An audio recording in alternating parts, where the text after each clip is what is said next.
രോഹിത് ഏട്ടാ, തമിഴ്നാടിന്റെ പുതിയ മുഖ്യമന്ത്രി മുൻ സൂപ്പർ സ്റ്റാർ വിജയ്, നിലവിലും സൂപ്പർ സ്റ്റാർ. ഓക്കെ, അദ്ദേഹം സിനിമയിൽ നിന്ന് പിന്മാറിയല്ലോ. ജനനായകൻ. ഇനിയിപ്പോ സ്വന്തമായിട്ട് ഒപ്പിട്ടാ മതിയല്ലോ. ഓക്കെ, ഇപ്പോഴത്തെ തമിഴ്നാട് മുഖ്യമന്ത്രി വിജയ് എത്ര നാൾ, ഇന്നലെ പൊട്ടി വന്ന കൂണൊക്കെ എത്ര നാൾ ഇങ്ങനെ നിൽക്കുമായിരിക്കും? ഒരു 10 വർഷം. 5 വർഷം നിൽക്കുമോ? 5 വർഷം നിൽക്കണമല്ലോ. ഇടയ്ക്ക് വെച്ച് അവിശ്വാസം പാസ്സാക്കി പുറത്തിറക്കിക്കൂടെ? അതിന് സാധ്യതയുണ്ട്. മുസ്ലിം ലീഗ് അത്രയും മോശം അവസ്ഥയിലാണ് പോകുന്നതെങ്കിൽ അതിനും സാധ്യതയുണ്ട്. ഇതൊന്നും സംഭവിക്കാൻ പോകുന്നില്ല. തമിഴ്നാട്ടിൽ ഇപ്പോഴത്തെ അവസ്ഥ എന്താണെന്ന് അറിയോ? തമിഴ്നാട്ടിൽ ഇപ്പോഴത്തെ അവസ്ഥ ഇതാണ്.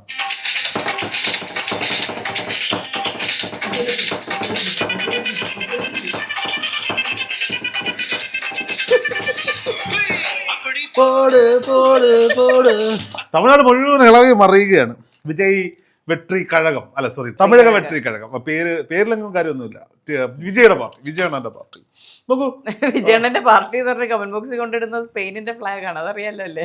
എല്ലാരും കമന്റ് ബോക്സിൽ കൊണ്ടിടുന്നത് മറ്റേ ഫ്ലാഗ് അവിടെ കമന്റ് ബോക്സിൽ വന്നിട്ടില്ല. സുക്കർബർഗ് അറിഞ്ഞിട്ടില്ല. അറിഞ്ഞ ഉടനെ വരും. അതുകൊണ്ട് നിങ്ങൾ സമാധാനത്തോട്ടിരിക്കുക. കളിയാക്കേണ്ടവർ കളിയായിക്കൊണ്ടിരിക്കുക. ഒരു ദിവസം ഞാനൊരു കാര്യം പറയട്ടെ.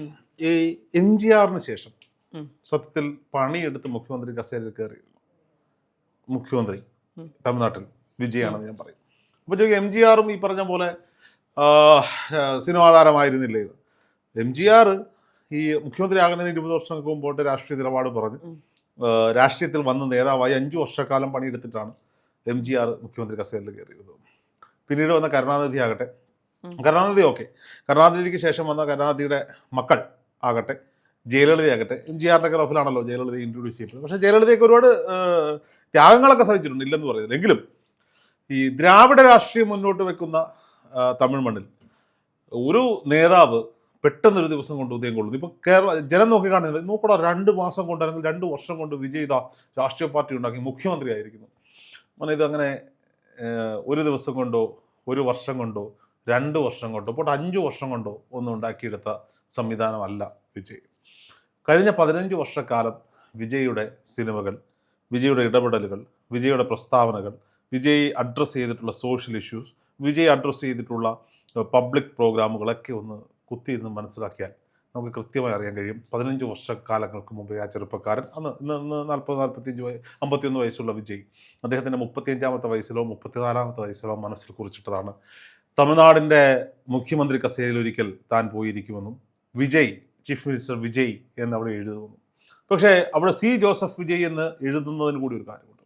ഒരു മുഖ്യമന്ത്രിയുടെ പേര് പോലും പൊളിറ്റിക്കൽ സ്റ്റേറ്റ്മെൻ്റ് ആകുന്ന തരത്തിലേക്ക് വർഗീയതയുടെ കൊടും വിഷവുമായി BJP വളർത്താൻ തമിഴ്നാട്ടിലേക്ക് എത്തിയവർ വിജയ് എന്ന് എഴുതാൻ ആഗ്രഹിച്ചെടുത്ത സി ജോസഫ് വിജയ്, അത് ഗവർണർ മുഖ്യമന്ത്രിക്ക് സത്യവാചകം ചൊല്ലിക്കൊടുക്കുമ്പോൾ ബാഹുബലി സിനിമയെ ഓർമ്മിപ്പിക്കുന്ന തരത്തിലേക്ക് അവിടുത്തെ ഓഡിയൻസ് എല്ലാം ഇളകി മറിയണം. സി ജോസഫ് വിജയ് എന്ന പേര് കേൾക്കുമ്പോൾ തുടങ്ങുന്ന ആരവം, ആ സത്യപ്രതിജ്ഞാവാചകങ്ങൾ ചൊല്ലി അവസാനിക്കുന്നത് വരെ കരഘോഷങ്ങളും ആർപ്പുവിളികളുമായി തുടരണമെങ്കിൽ അവിടുത്തെ തമിഴ്നാട് മണ്ണിൽ വർഗീയതയ്ക്കിടമില്ല എന്ന് തമിഴ് ജനത ഒന്നുകൂടി കൃത്യമായി അച്ചിട്ടുറപ്പിക്കുകയാണ്. വിജയ് ഹിന്ദുവല്ല, ക്രിസ്ത്യാനിയാണ്, അയാളുടെ യഥാർത്ഥ പേര് ജോസഫ് വിജയ് എന്ന് പറഞ്ഞു തുടങ്ങിയപ്പോൾ അതേ എൻ്റെ പേര് ജോസഫ് വിജയ് എന്നാണ്. ജോസഫ് വിജയ്ക്ക് എന്താണ് പ്രശ്നം എന്ന് ചോദിച്ചുകൊണ്ട് അവിടെ രാഷ്ട്രീയ പ്രവർത്തനം നടത്തുന്ന വിജയ് ക്ഷേത്രങ്ങളിൽ പോകുന്നു, മോസ്കുകളിൽ പോകുന്നു, പള്ളികളിൽ പോകുന്നു. എല്ലാ തരത്തിലുള്ള ആളുകളെയും, എല്ലാ മതത്തിലും എല്ലാ ജാതിയിലും പെട്ട ആളുകളെയും, കേരളത്തിനെക്കാട്ടിലൊക്കെ ജാതി വ്യവസ്ഥ വലിയ രീതിയിൽ കൊടികുത്തി വാഴുന്ന മണ്ണാണ് തമിഴ്നാട്. അവിടെയൊക്കെ ചേർത്ത് പിടിച്ചുകൊണ്ട് ഒരു എക്സിറ്റ് പോളുകൾക്കും ഒരു സർവേകൾക്കും പിടികൊടുക്കാതെ കൃത്യമായ ഭൂരിപക്ഷത്തിലൂടെ അധികാരത്തിലേക്ക് ഒരു കസേര വലിച്ചിട്ട് സി ജോസഫ് വിജയ് എന്ന മനുഷ്യൻ ഇന്നലെ മുതൽ അധികാരമേറ്റിട്ടുണ്ടെങ്കിൽ, അച്ഛൻ രാഷ്ട്രീയത്തിലൂടെ, കുടുംബ രാഷ്ട്രീയത്തിലൂടെ കടന്നു വന്ന ഒരു അച്ഛനെ പരാജയപ്പെടുത്തിയിട്ട് അച്ഛൻ്റെ മകനെ, അതും ഫിലിം ഇൻഡസ്ട്രിയിൽ നിന്ന് തന്നെ ഒരാളെ പ്രതിപക്ഷ നേതാവാക്കാൻ കാരണമായിട്ടുണ്ടെങ്കിൽ, ഇന്നലെ വരെ കൂട്ടുനിന്നവരെ പിന്നിൽ നിന്ന് കുത്തിയ രാഹുൽ ഗാന്ധിയെ സത്യപ്രതിജ്ഞാ ചടങ്ങിൽ കൊണ്ടിരുത്തിക്കൊണ്ട് രാഹുൽ ഗാന്ധിയെ ഒന്ന് നിഷ്പ്രഭനാക്കിക്കൊണ്ട് വിജയ്ക്ക് വലിയ ആവേശത്തോടെ ജനങ്ങൾ വന്ന് കെട്ടിപ്പിടിക്കുകയും കൈ കൊടുക്കുകയും രാഹുൽ ഗാന്ധി വെറും നോക്കുകുത്തിയ മാത്രമാക്കി അവിടെ ഇരുത്തിയിട്ടുണ്ടെങ്കിൽ ജോസഫ് വിജയ് അത്ര ചെറിയ പുള്ളിയൊന്നുമല്ല. ഈ കഴിഞ്ഞ 15 വർഷങ്ങളുടെ കണക്ക് പറഞ്ഞല്ലോ, ചെയ്ത സിനിമകളിലൂടെ മുന്നോട്ട് വെച്ച രാഷ്ട്രീയം എന്നതൊക്കെ, അതെല്ലാം ഒരു നായക പരിവേഷത്തിന് വേണ്ടി ആയിരുന്നില്ലേ? തമിഴ് സിനിമ പരിശോധിക്കുകയാണെങ്കിൽ തമിഴ് സിനിമ ഇൻഡസ്ട്രിയിലെ അല്ലെങ്കിൽ ഈ പറഞ്ഞ അണിയറ പ്രവർത്തനങ്ങളൊക്കെ നമ്മൾ കേൾക്കുകയാണെങ്കിൽ എല്ലാ കാലത്തും തിരക്കഥയിൽ കൈവച്ചിട്ടുള്ള ആളാണ് വിജയ് എന്ന് പറയുന്നത്. സ്വന്തം നായക പരിവേഷങ്ങൾക്ക് മാത്രം പ്രാധാന്യം കൊടുത്തിട്ടുള്ള ഒരു വ്യക്തി കൂടിയാണ്, ഒരു നടനായിരുന്നു അദ്ദേഹം. അദ്ദേഹത്തിന് വേണ്ടത് അദ്ദേഹത്തിന്റെ താരപരിവേഷമാണ്. അതിനേക്കാൾ മുകളിലാണ് അദ്ദേഹത്തിന്റെ രാഷ്ട്രീയമെന്ന് ഞാൻ വിശ്വസിക്കുന്നില്ല. കഴിഞ്ഞ 2 വർഷത്തെ അദ്ദേഹത്തിന്റെ പ്രവർത്തനങ്ങളും നമുക്ക് എടുത്തു നോക്കാം. അത് നോക്കിയാലും അത് തന്നെയാണ് മനസ്സിലാവുന്നത്. അദ്ദേഹത്തിന് വേണ്ടത് നായക പരിവേഷമായിരുന്നു. അതിനുവേണ്ടി പാളിപ്പോയ പല ശ്രമങ്ങൾ കണ്ടിരുന്നു, വലിയ ദുരന്തമുണ്ടായത് കണ്ടിരുന്നു, വളരെ പൂറായിട്ടുള്ള മാനേജ്മെന്റ് കണ്ടിരുന്നു. അദ്ദേഹത്തിന് രാഷ്ട്രീയം എത്രത്തോളം വഴങ്ങുമെന്നറിയില്ല. ഈ കണക്കൂട്ടലുകളൊക്കെ തന്നെയായിരുന്നു അദ്ദേഹത്തിനെതിരെ മത്സരിച്ച പാർട്ടികൾക്കൊക്കെ അവിടെ ഉണ്ടായിരുന്നത്. പക്ഷെ 15 വർഷക്കാലം വിജയ് അഭിനയിച്ച സിനിമകൾ ഒരുപക്ഷെ തിയേറ്ററുകളിൽ പരാജയപ്പെട്ടിട്ടുണ്ടാകാം. പക്ഷെ ആ കഥാപാത്രങ്ങളെല്ലാം ഒന്ന് എടുത്തു നോക്കണം. ഏതെങ്കിലും ഒന്നിൽ ഇപ്പോൾ തല അജിത്തും വിജയും തമ്മിലായിരുന്നല്ലോ അവിടെ മത്സരം. ഇതിനിടയിലേക്ക് സൂര്യ കടന്നു വരുന്നു. ഏതെങ്കിലും ഒരു അവാർഡ് വേദിയിൽ വിജയ് നിങ്ങൾ കണ്ടിട്ടുണ്ടോ? ഒരു അവാർഡ് ലക്ഷ്യം വെച്ച് ഏതെങ്കിലും ഒരു സിനിമയിൽ വിജയ് അഭിനയിച്ചിട്ടുണ്ടോ? ഏതെങ്കിലും ഒരു അവാർഡിന് വേണ്ടി വിജയ് നിങ്ങൾ എവിടെയെങ്കിലും ശ്രദ്ധിച്ചിട്ടുണ്ടോ? വിജയ് പങ്കെടുത്ത പൊതുപരിപാടികളിൽ ജനങ്ങൾക്ക് ഉപകാരമുള്ള എന്തെങ്കിലും, അതായത് ഒരു സ്കോളർഷിപ്പ് വിതരണം അല്ലെങ്കിൽ ആരുടെയെങ്കിലും ചാരിറ്റിക്ക് വേണ്ടിയുള്ള പ്രവർത്തനങ്ങൾ, ഇങ്ങനെയുള്ള പ്രവർത്തനങ്ങളിൽ അല്ലാതെ വിജയ് ഏതെങ്കിലുമൊക്കെ പൊതുവേദികളിൽ നിങ്ങൾ വളരെ സജീവമായി ഈ സൂര്യയെയും അജിത്തിനെയൊക്കെ കാണുന്ന പോലെ നിങ്ങൾ കണ്ടിട്ടുണ്ടോ? അദ്ദേഹത്തിൻ്റെ ഹീറോയിസം കാണിച്ചു വന്ന പരിപാടികളിലെല്ലാം ഒരു കൂട്ടം ജനങ്ങൾക്കൊരു പ്രശ്നമുണ്ടാകുമ്പോൾ അവതരിപ്പിക്കുന്ന നായകനായിരുന്നു.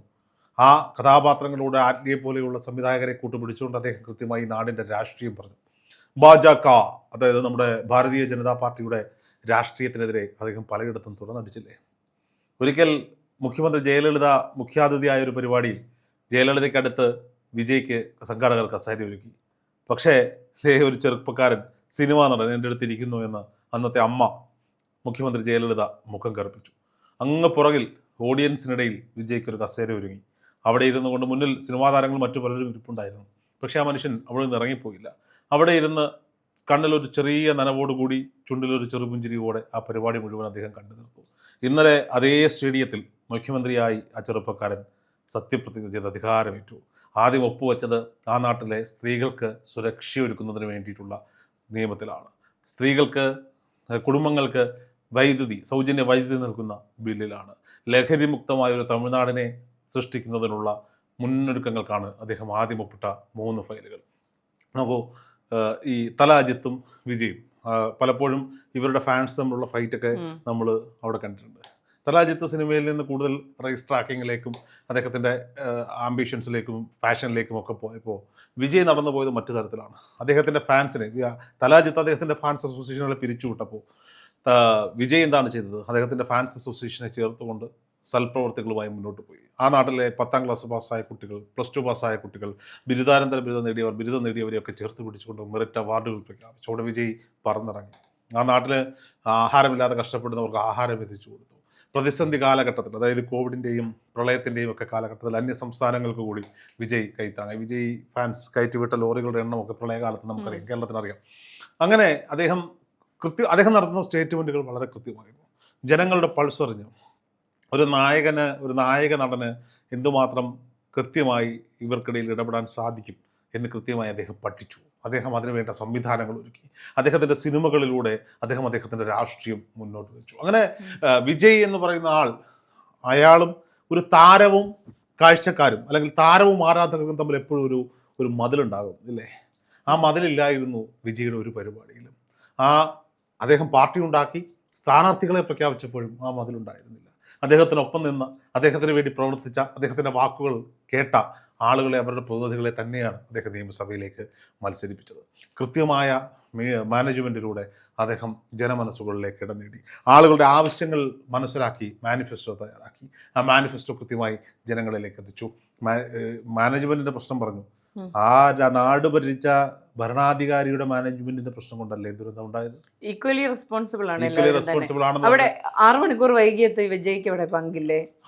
സ്വാഭാവികമായിട്ടൊരു പൊളിറ്റിക്കൽ പ്രോഗ്രാമാണ്. മനഃപൂർവ്വം വൈകുന്നതിൽ തെറ്റ്. എങ്ങനെ മനഃപൂർവ്വമാണ് വൈകിയത് എന്നുള്ളതിന് എന്തെങ്കിലും തെളിവുകൾ വന്നോ? അവിടെ ഒരു അപകടം നടക്കണമെന്ന് കൃത്യമായി ആ സർക്കാർ ഭരണകൂടം ആഗ്രഹിച്ചെങ്കിൽ അങ്ങനെ ഒരു അപകടം നടന്നു. ഇന്ന് വിജയ് സന്ദർശിക്കുന്നുണ്ട് സ്ഥലം. ആ കുടുംബങ്ങളെ ഇപ്പോൾ ഈ പറയുന്നത് പോലെ വിജയ് നല്ലൊരു മുഖ്യമന്ത്രിയായി വരുമായിരിക്കാം. പക്ഷെ ഈ പറയുന്നത് പോലെ ഈ സിനിമയിൽ രക്ഷകൻ പരിവേഷം ലഭിക്കുന്നത് പോലെയല്ല ഒരു സ്റ്റേറ്റിന്റെ അഡ്മിനിസ്ട്രേഷൻ എന്ന് പറയുന്നത്. അത് എത്രത്തോളം കഴിയുമെന്ന് അറിയില്ല. ഈ തമിഴ്നാട് എന്ന് പറയുന്നത് വലിയൊരു സംസ്ഥാനമാണ്.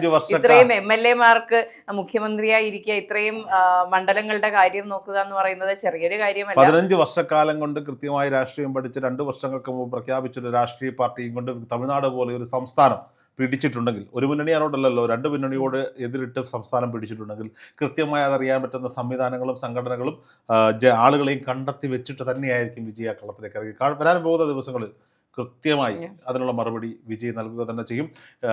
ഇന്ത്യൻ രാഷ്ട്രീയത്തിൽ വിജയുടെ TV-ക്ക് വലിയൊരു കറുത്ത കുതിരയായി മാറുമെന്ന ഉത്തമ ബോധ്യത്തിൽ തന്നെയാണ് ഈ പറയപ്പെടുന്ന ഇന്ത്യൻ നാഷണൽ കോൺഗ്രസും CPM-ഉം CPI-യും മുസ്ലിം ലീഗും അടക്കമുള്ള സംവിധാനങ്ങൾ വിജയ്ക്കൊപ്പം നിൽക്കുന്നത്. വിജയുടെ പാർട്ടി തമിഴ്നാട്ടിൽ നിന്ന് കേരളത്തിലേക്കും വളരുന്നു എന്നൊരു വാർത്ത കൂടിയുണ്ട്. കേരള ഘടകം ആരംഭിക്കാൻ പോകുന്നു. ഇത്തരത്തിൽ തെന്നിന്ത്യ മുഴുവൻ പടർന്നു പന്തലിക്കുന്ന ഒരു പാർട്ടിയായി TV-ക്ക് മാറുന്ന കാലം അതിവിദൂരമല്ല.